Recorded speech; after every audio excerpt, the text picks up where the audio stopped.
She's not a girl who misses much. Do. Oh yeah. Well acquainted with the touch of the velvet hand, like a lizard on a window pane. Man in the crowd with the multicolored mirrors on his hobnail boots, lying with his eyes while his hands are busy working overtime.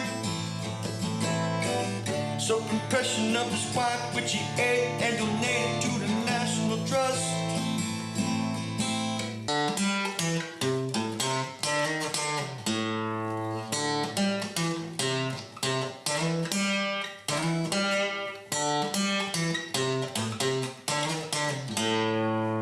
Well, I need a fix 'cause I'm going down to the bitch that I left uptown. I need a fix 'cause I'm going down. The Superior jumped the gun. Was an underrated guitar player, not only by the standards of the observers at the time, but by himself, really. He was awfully disparaging about his own guitar playing, as he was his own voice. But in many ways, he was a very interesting guitar player. We start out this song with a line cliche, where you're keeping a pedal E note versus a sequence of chords that are changing with this voice leading pattern. So you start out with A minor 7, which is just your regular A minor chord, but you're picking up your index finger. And then from there, you're gonna reach with your pinky to the 4th fret on the D string, and then you're dropping the index finger down to that A note on the G string. So from get that. And then from there, you're just going to take and put your index finger back where it came from, but pick the other two up to get the Chili Peppers / Jane's Addiction / Metallica 1 chord or whatever, the power chord of the B power chord, which you play in the open E and the open G chord there, or open G note rather. And then from there down to E minor. And so it's a very kind of hip and sophisticated little, traveling around in a circle almost, but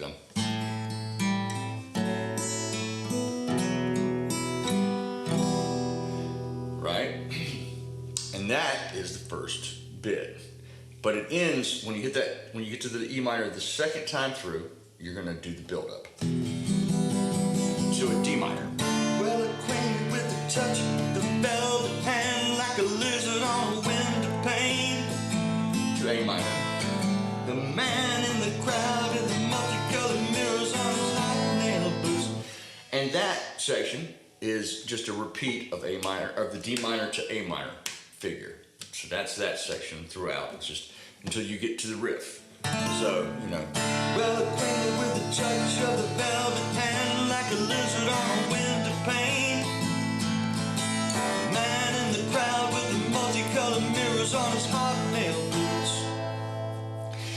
Then we get to the riff, which can be played a number of ways. And since I'm on an acoustic guitar, I'm not able to be as expressive as John was on it with the electric guitar, but you can play it a number of ways, right? But essentially that's what it is. So it starts out with the, I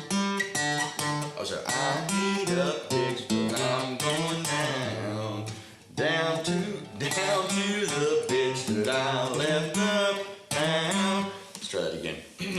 So I play open D note to open D string to the 5th fret on that same string, which gives a G. So D, G, back to the open D. So to the C, boom. So I need a fix 'cause I'm going down. That's it right there, you know. Open D, G, open D, C, A, C. Then you go do this little thing from D up to that flat note, and then open.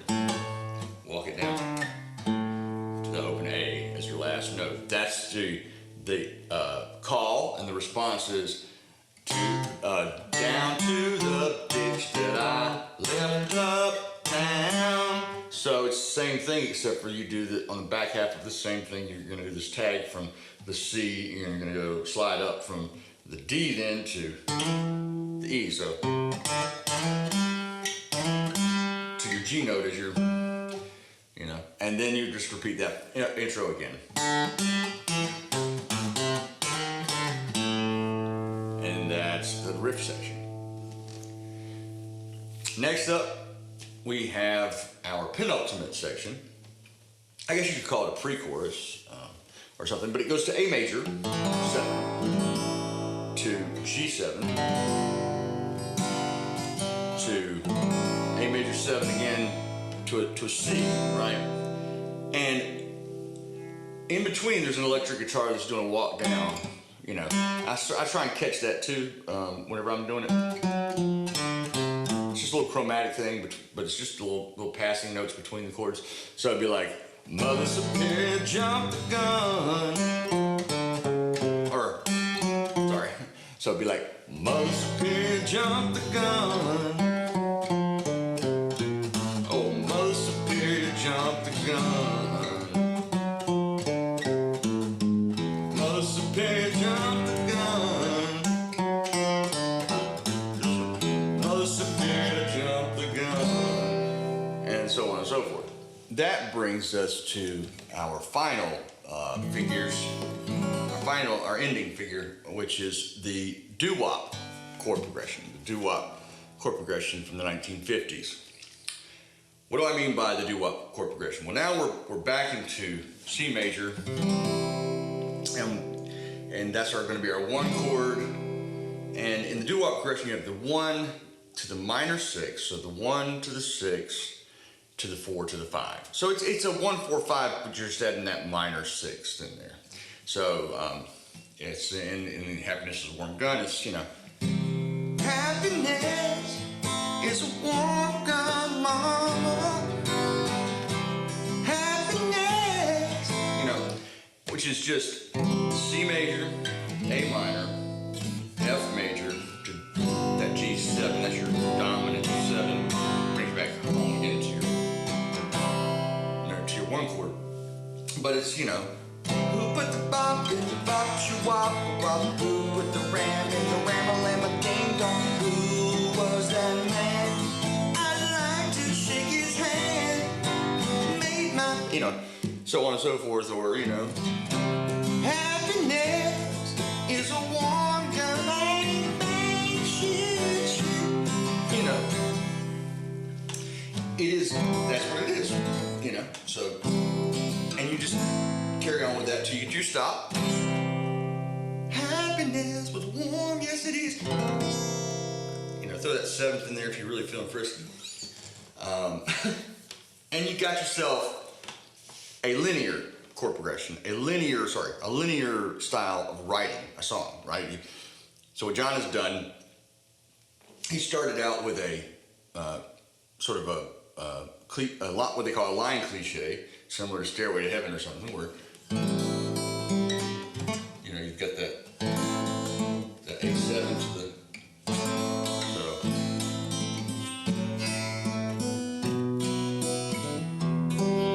you know, you're pedaling it, but you're not pedaling the bass note, you're pedaling that high E.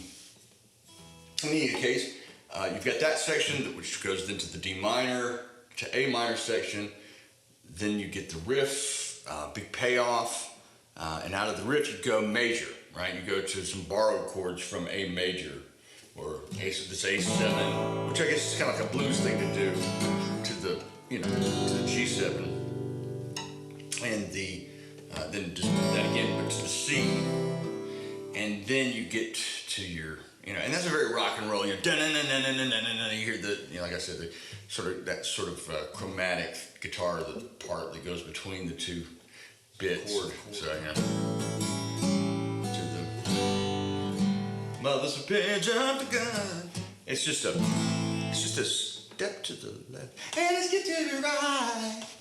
Put your hands on your tits or somebody else's or something. Pull your hips in tight and do the pelvic thrust or something. Anyway, I hope that you've had as much fun as I have doing this little look back at this Beatles tune. I chose to do this tune in particular because I feel that not only is it underrated in the canon of the Beatles order, but it is a great example of bridging different genre of music together to create something new and unique. And I think that not only was, like I say, I sort of harp on this, John Lennon was an underrated guitar player in his own mind, much less anybody else's, right? He could, if you look at I Dig a Pony rather, or this tune, any number of tunes that he wrote, there are some really sophisticated sorts of things that he's doing, that he was capable of. And in terms of writing, some people would think that it's a type of absurd writing, right? Or almost like free association or something, where he's just totally abstracting what he's coming up with, which that's true on a certain level, but it's also extremely creative and an example, I think, of that sort of spark of human creativity that we all have, but most people are afraid to really try and embrace. And so it'll help you get your own voice going, I think, to learn stuff like this. At least it seems to have helped me along the way. Again, I played by ear. It's really hard to do, by the way.